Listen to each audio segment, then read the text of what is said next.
What do you do when your last inheritance is a final, cruel insult? Ara was left with the land, a bitter goodbye from her dead husband. It wasn't a farm. It wasn't even a proper home. This was a scar of granite and hard clay in the northern foothills. A place where the wind came to practice its malice before tormenting more populated valleys. The property deed, a flimsy piece of paper, felt as delicate as her own future.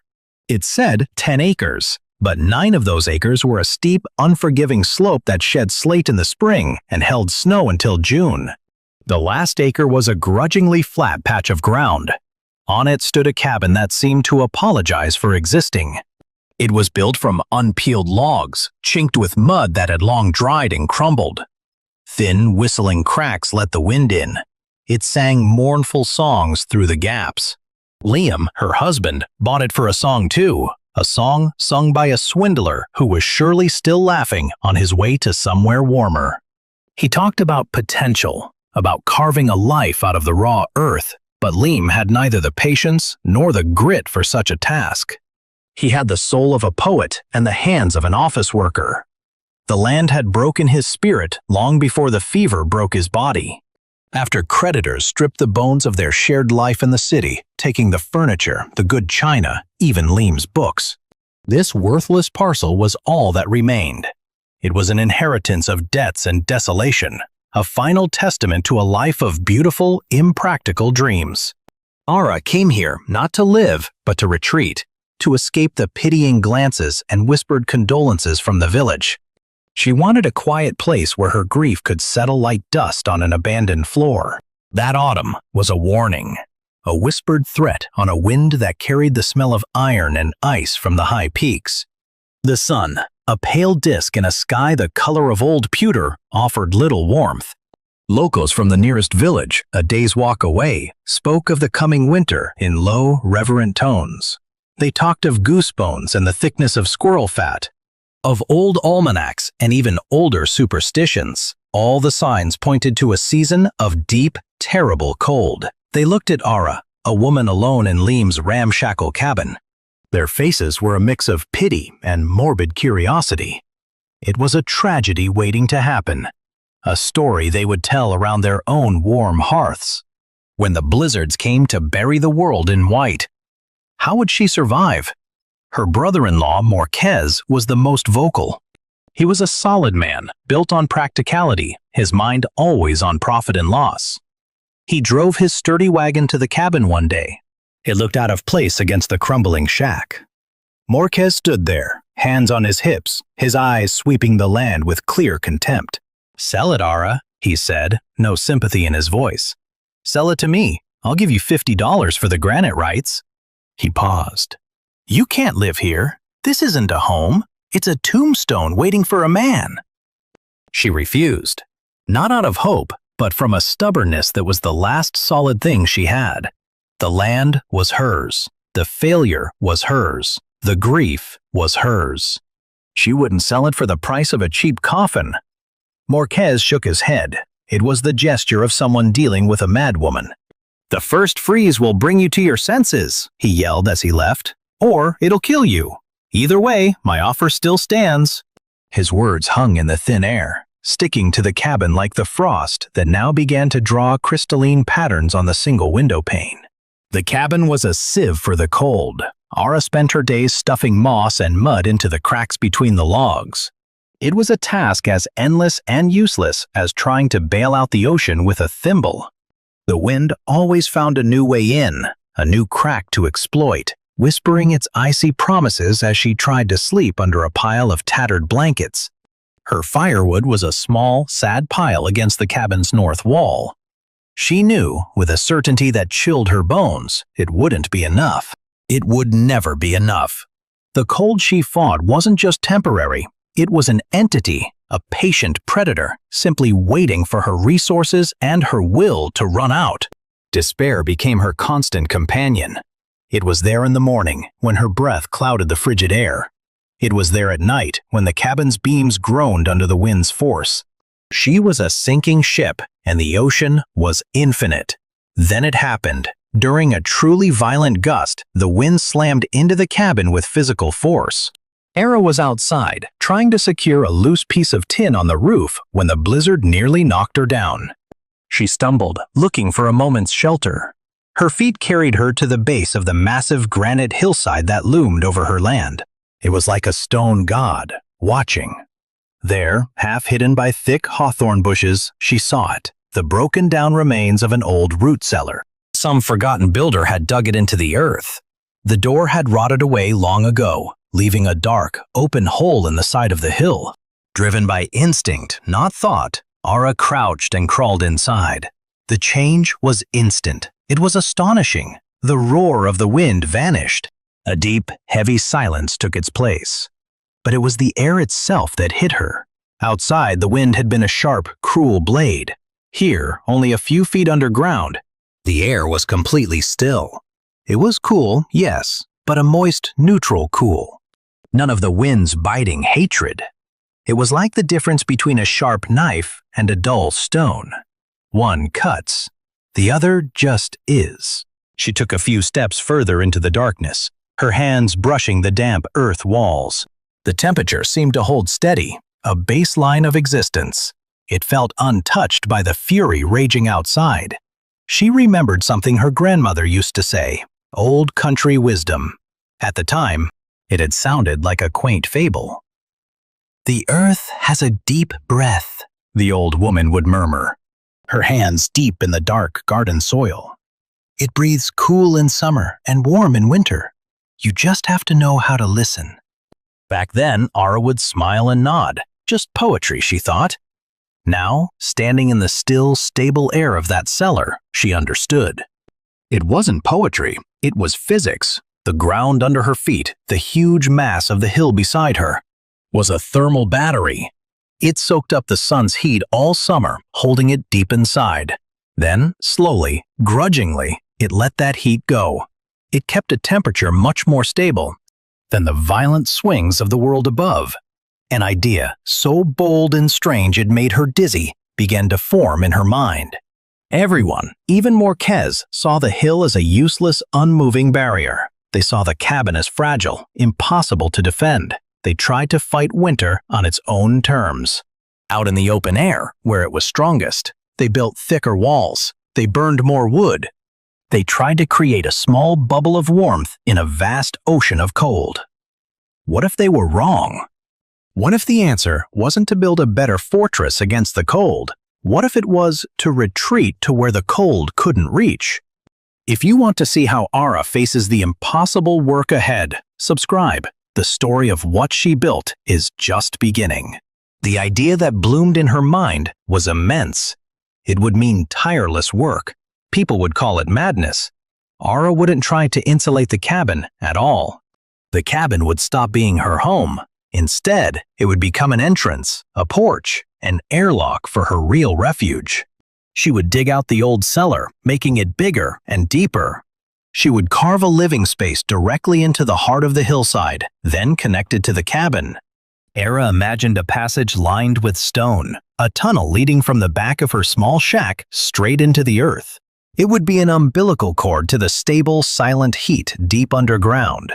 She would live like a badger in its den, like a seed dormant under the frost, protected by the immense insulating power of the earth itself. The villagers already saw her as eccentric for staying. This project would cement her status as the local madwoman. She knew it, but a spark ignited inside her, a glimmer of something she hadn't felt since before Liam's illness. It was a fierce, defiant purpose. Let them talk, let them mock. Their opinions wouldn't keep her warm when the snow piled 1.5 meters high, and the temperature dropped to minus 30 degrees Celsius. Only the work would, only the stone, the earth, and her own two hands. The next day she walked to town, at Satiscroft's General Store, a place that smelled of sawdust, coffee, and cured meats. Ara spent almost all her remaining money, not on firewood or thick blankets. Instead, she bought a new pickhead, a sturdy shovel, 24 candles, and a ball of thick twine. Silas, the store owner, watched her purchases. His face seemed permanently marked by a tired pragmatism. "Digging tools, ma'am?" he said, his voice grave. Bad time of year to break ground. Frost will be here soon. I'm not breaking new ground, Ara replied, her voice firm. Just improving an old cellar. Silas leaned over the counter, his gaze softened by something that looked dangerously like pity. Look, Ara, he said, using her first name for the first time. I knew your husband, a dreamer. Nothing wrong with that, I suppose. But this place, you can't beat it. Nobody can. Come to the village. The church has a room for widows. There's no shame in it. She nodded, looking him straight in the eyes. But I have a home. I just need to prepare it. She paid for the tools and left, feeling his worried gaze follow her to the door. Ara had a plan and the tools, but the sheer physical challenge of excavating against the coming winter remained. The long walk back to her cabin felt different. The tools in her sack, heavy as they were, felt solid, the weight of a plan. The work began. It was a brutal, merciless assault against the earth. The old cellar was barely a starting point, just a shallow scoop in the hillside. She needed to go deeper, much wider. The first days were pure agony. The pick felt strange, clumsy in her hands. Each swing sent a jarring shock up her arms, into her shoulders. The shovel scraped against hidden rocks. The heavy, sticky clay fought her for every inch. Her hands, soft from a life lived indoors, were soon a mess of blisters. They broke, they bled, then they hardened into calluses. Her back screamed in protest. Every muscle burned with a deep, exhausting fire. Slowly, she found a rhythm. It was a somber choreography of work. She dug until the sun was high, its weak light barely reaching into the dim cellar. Then she hauled the excavated earth and rocks out in a repurposed wooden bucket, dumping them in a growing pile behind the cabin. At night, by the light of a single candle, she studied the walls of her growing cave. She learned to read the stone. She saw the fissures and cracks, understood where the granite was solid, and where it was fractured enough to break with the pick and a heavy hammer she found in the shed. She wasn't just digging, she was sculpting, listening to the hill, following the path of least resistance. Rumors started in the village. Hunters passing near her property carried the tales. They spoke of the strange woman on Liam's worthless land and the constant, rhythmic sound of metal striking stone that echoed from the hillside. She was digging, they said, always digging. Kids, fired up by the stories, crept to the edge of her property. They whispered, daring each other to get a closer look at the mole woman. They imagined a hunched, earth-covered old woman, digging in the dark like some creature from the ground itself. Late October. The first hard frost had covered the ground in silver. The air had a sharp new edge. That's when Marquez came back. He found Ara at the entrance to her tunnel. Her face was streaked with dirt. Her hair was pulled back in a messy knot. Her clothes were stained with clay. He looked at the open hole in the hillside, then at the piles of rock she dug out. His face showed only disbelief and disgust. God help us, Ara! His voice was a mix of anger and alarm. What are you doing? The whole village talks. They say you've lost your mind. Now I see they were kind. Ara leaned on her shovel. I'm preparing for winter, she said simply. She wouldn't give him the satisfaction of seeing how tired she was. He laughed, a short, harsh sound. Preparing for winter? You're digging your own grave. He shook his head. You'll bury yourself alive in this when the snows come. Or you'll get lung fever from the damp and die in the dark. He gestured wildly, first at the cabin, then at the hole. This is no way for a decent woman to live. Then he went for the real wound. You're turning Liam's memory into a mockery. It was a cruel thing to say, and it hit her. A cold anger rose in Otto's chest. Liam's memory is a pile of unpaid bills and worthless land, she said, her voice dangerously low. His dreams left me nothing. My madness at least might leave me alive. This is my property, Marquez. Leave. Her face hardened. He didn't move. I came to repeat my offer, he said. $50. It's more than this madness is worth. Take it. Go to the village. Live like a human being. He spat. You're the most stubborn, foolish woman I've met. He turned to go. When they find your frozen body in spring, don't say I didn't warn you. Ara watched him leave. Then she turned back to her tunnel. His visit had shaken her, but it had also hardened her resolve. She picked up her tools. The rhythmic chep, chep, chep of her pick was a defiant answer to his contempt. The chamber was done. A small, cave-like room, about 3 meters by 3 meters. The ceiling was just high enough for her to stand. Inside, the air was still. It felt noticeably less cold than the cabin. But now she had to connect them. This was the most dangerous part of her whole plan. She needed to bore through the cabin's stone foundation, then dig a 3-meter horizontal passage to her new underground room. Era used Liam's old logging saw. She cut a low, arched opening into the cabin's rear wall, just above the rough stone foundation. Then, from inside the cabin, she started to dig. It was slow, terrifying work. She had to shore up the tunnel as she went. Flat stones, painstakingly collected, became her support. It was a claustrophobic task, mostly on her hands and knees. Flickering candlelight barely pushed back the darkness. The smell of damp earth filled the small cabin. Several times, small sections of the tunnel roof collapsed. Cascades of earth and pebble rained down on her. She had to scramble back, heart pounding. She was convinced she would be buried alive. But each time, she took a deep breath. She shored up the damaged section more carefully. Then she started again. Silas Croft was her only link to the outside world. Every 2 weeks, she made the long walk to his store. She bought provisions, more candles, flour, salt, a little bacon. He stopped asking about her project. Instead, he just studied her face. He saw her calloused hands, the new, lean strength in her body. He never laughed at her, but his eyes held a deep, persistent worry. One day, as he wrapped a small block of cheese for her, he spoke. His voice was quiet, so the others in the store wouldn't hear. "Old-timers say this will be a wolf winter," he told her. "One that kills the weak and unprepared. One that freezes the sap in the trees." "I'll be ready," Ara answered. Silas sighed. He pushed a small, heavy canvas bag across the counter. "Take this," he said, "compliments of the house." Inside were a dozen thick iron nails. "Use them to anchor your masonry," he explained. "Mortar won't set well in the cold. Drive them into the cracks between the big stones. It will help hold it all together." It wasn't an endorsement of her plan, but it was a recognition of her effort. It was practical help, the only kind of compassion Silas knew how to offer. It was, she realized, an act of faith. Small, but deeply felt. Coming from a man like Silas, it meant more than 1,000 words of encouragement. Ara felt a knot in her throat. "Thank you, Silas," she whispered. She used the nails exactly as he suggested, driving them deep into the earth and rock to reinforce the larger stones that formed the walls and roof of her passage. The tunnel was her greatest victory. It stretched about 1.2 meters high and 0.9 meters wide, just enough for her to walk hunched over. She had lined every inch with stones, carefully fitted together with a thick mix of clay and sand.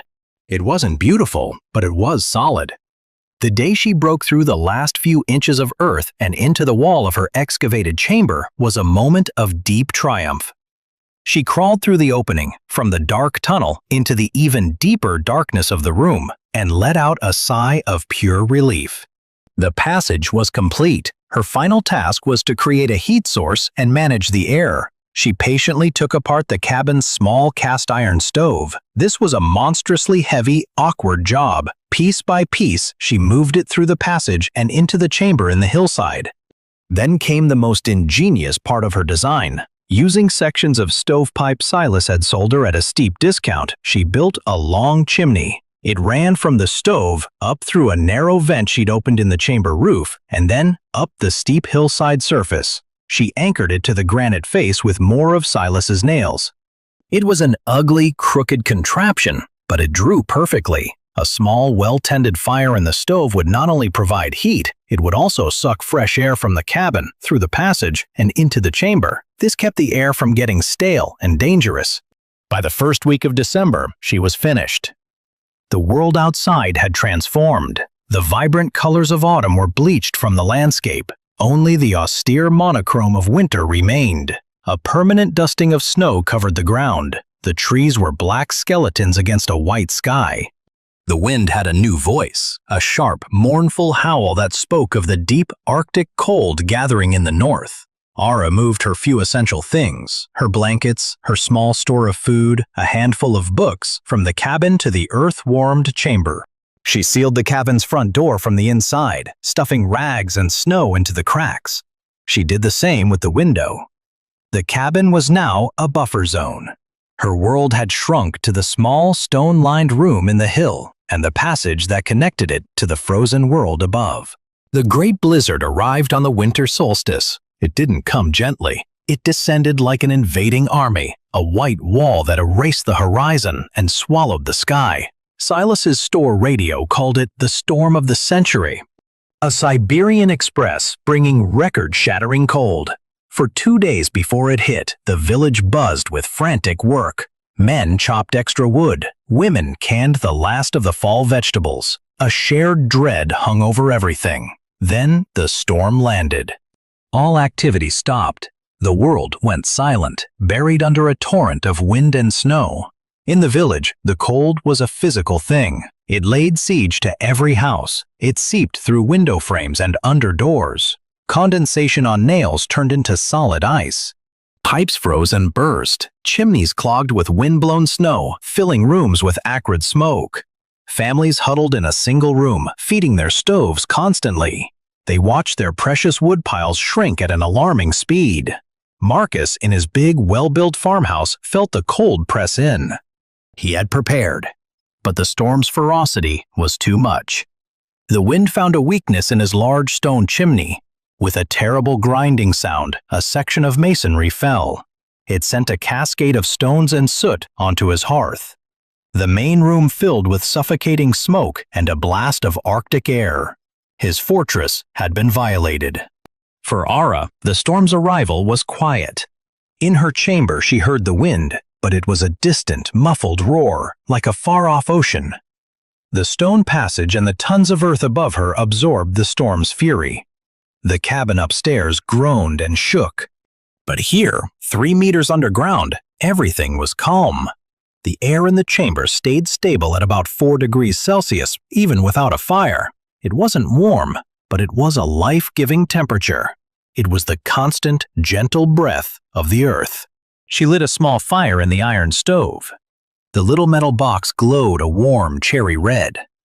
She used only a few small pieces of wood at a time. Her insulated cavern meant a little heat lasted a long time. The space became comfortably, almost luxuriously warm.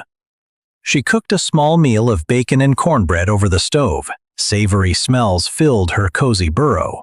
She sat in her chair with a book on her lap. The flickering candlelight and the soft glow of the stove lit the page. Outside, the world was being torn apart by a beast of ice and wind. Here, in the heart of the hill, she was safe. She was warm. She was at peace. She hadn't conquered winter. She had simply refused its invitation to fight. The blizzard raged for 3 days. It never stopped. The old thermometer from the cabin porch dipped to a terrifying 42 degrees below 0 Celsius. Snow piled into massive drifts. Fences disappeared. Sheds vanished. Snow climbed the walls of houses. At his damaged farm, Marquez was losing. Without the main chimney, he and his family huddled in the small kitchen, gathered around the cooking stove. But the cold was relentless. They had burned a week's worth of wood in just 2 days. Frost crept up the inside walls. It was a desperate, losing fight. On the 4th day, the wind finally began to die down, but the cold only got worse. It settled over the land like a shroud. Marquez knew he was in deep trouble. His youngest son had a rattling cough. Their wood pile was almost gone. He thought of his neighbors, but he knew they couldn't help. The roads were blocked. Everyone was isolated. Everyone was freezing. Then, an uncomfortable thought pushed through his fear. It kept coming back. He thought of Ara, her madness, all that senseless digging. He pictured her, frozen in that flimsy shack, a grim, self-made tragedy. Part of him felt a dark satisfaction, but another part, an animal, desperate part, just thought of shelter. Her cabin was closer than any other. Maybe it was still standing. Maybe there was some wood left. It was a journey of desperation. He bundled himself in every layer of clothing he owned and plunged into the waist-deep snow. The cold hit him. It was a physical blow that stole his breath and burned his lungs. Every step was a monumental effort. It took him almost 2 hours to walk just 1 kilometer to her property. When he finally stumbled into her clearing, he saw a panorama of absolute desolation. The cabin was almost completely buried. Just a twisted white mound. Only one corner of the roof showed. Snow reached the eaves. No smoke rose from the chimney. No sign of life. A pang of something, maybe guilt, hit him. He had been right. The foolish woman was dead. He staggered toward where he thought the front of the cabin was. His limbs were numb. His mind was clouded by the cold. He needed shelter, even for a few minutes. He started digging in the snow where he remembered the door. His frozen fingers were useless. He was exhausted, defeated. He collapsed against the cabin's snow-covered wall. A wave of despair washed over him. This was the end. He was going to die here, just as he had predicted for her. As his eyes started to close, he saw something strange. A dark shape against the white snow near the back of the cabin. It was the crooked black line of her stovepipe. It came out of a snow mound on the hillside. A thin, almost invisible thread of warm steam shimmered from its opening. It made no sense. Smoke? How? The spark of confusion was just enough to wake him. He pushed himself up. He stumbled toward the back of the cabin. The wind had swept some snow away there, revealing the top of the rear wall. Below it, a dark, arched opening appeared. He'd never seen it before. He stared at it blankly. It looked like an animal's burrow. A last desperate shred of hope pushed him forward. He fell to his knees and crawled inside. The change was immediate. It was astonishing. The biting wind vanished. The world went completely silent. The air was no longer painfully cold. It was cool, yes, but soft, breathable. He crawled deeper into the darkness. His hands felt the solid, smooth stones of the passage. He felt a faint, almost imperceptible current of warmer air flowing toward him. He followed it. The passage opened into a larger space. There, under the soft glow of a single candle and a small red-hot stove, sat Aura. She had a thick blanket over her legs. A book rested in her hands. She looked up as he emerged from the tunnel. Not surprised, just calm, a tired expectation in her eyes. Morquez was a creature of ice and desperation. His beard was crusted with frozen breath, his face red and raw from the cold. Aura was an image of impossible peace. Her warmth was a shock. The air in the chamber felt pleasantly even. A small pot of something that smelled like stew simmered on the stove. He looked at her serene face. He saw the solid stone walls. He saw the small pile of wood, larger than what he had left at his own house. His worldview shattered. Everything he understood about strength and madness broke into a million pieces. He opened his mouth to speak. His frozen lips barely formed the word. "How?" he croaked in a ripped whisper. Aura closed her book. She marked the page with a finger. "The hill is warmer than the wind," she said, her voice calm. "I just decided to live in the hill." The simplicity of it hit him like a physical blow. He had built his fortress against the sky. She had found her refuge inside the earth. All his practicality, all his common sense, all his arrogant certainty, it had all failed. Her madness had saved her. He sank to the ground. His last strength abandoned him. For the first time in his adult life, Morquez cried. He cried from the cold. He cried from fear. He cried from relief. But most of all, he cried for the humiliating weight of being so profoundly, completely wrong. The immediate crisis was over, but the wider implications of Aura's madness for the community remained. When the great cold finally lifted, the village emerged. They counted their losses. 2 lives gone, dozens of cattle, hundreds of burst pipes, collapsed roofs. Then, a new story began to spread. It was the story of Morquez, the most practical man in the county, saved by his crazy sister-in-law. At first, nobody believed it. But then, Silas Croft, a man whose word was as solid as granite, made the trip to Aura's land. She showed him the passage, the chamber, the ingenious chimney. He stood inside, running his hand over the cold stone walls. He felt the deep stillness there, and he understood. Silas went back to the village. He described what he had seen. His voice held a tone of reverence. The mockery stopped. The whispers of "mole woman" disappeared. A new, more respectful title took its place: the Woman of the Hill. People no longer saw Aura as a fool. They saw her as wise. They no longer saw the hill behind her cabin as a useless pile of rocks. It was a guardian now. A protector. Her project was no longer an act of madness. It was an act of deep, elemental wisdom. Farmers with failed root cellars came to her for advice. Young couples planning new houses came to study her methods. They learned that the earth was not an enemy to conquer, but an ally to embrace. Era's idea, born of desperation and her grandmother's old wisdom, began to spread. Era's Passage, as it became known, turned into a common feature of local architecture. New homes were built with small underground chambers for winter storage, or even as emergency shelters. They connected to the main house through an insulated stone tunnel. It was a simple, elegant solution to the brutal problem of northern winters, a solution that had been waiting in the earth all along. It had only taken a woman with nothing to lose to listen. Decades later, long after Aura had lived out her days in quiet security, her original cabin and passage became a local landmark. The structure stood as a monument, not to a battle won, but to a battle wisely avoided. Generations of children grew up with the story of the Woman of the Hill. It was a story not about madness, but about a different way of seeing. It was about looking at something worthless, a drafty cabin, a barren hillside, and seeing not what it was, but what it could be. The story offers a final, profound lesson about truth, conventional wisdom, and finding refuge in unexpected places. Era's story became a lesson for the whole region. It was a reminder that the loudest voices aren't always the wisest. It showed that common thinking often builds the weakest walls. True strength, it taught us, isn't always about fighting the storm head-on. Sometimes it's the quiet, stubborn, intelligent work of finding shelter from it. The world shouts its easy truths, carried on every wind, but underneath, there are deeper, quieter truths. They sit in the steady, constant warmth of the earth itself. Finding them sometimes means a journey into the dark.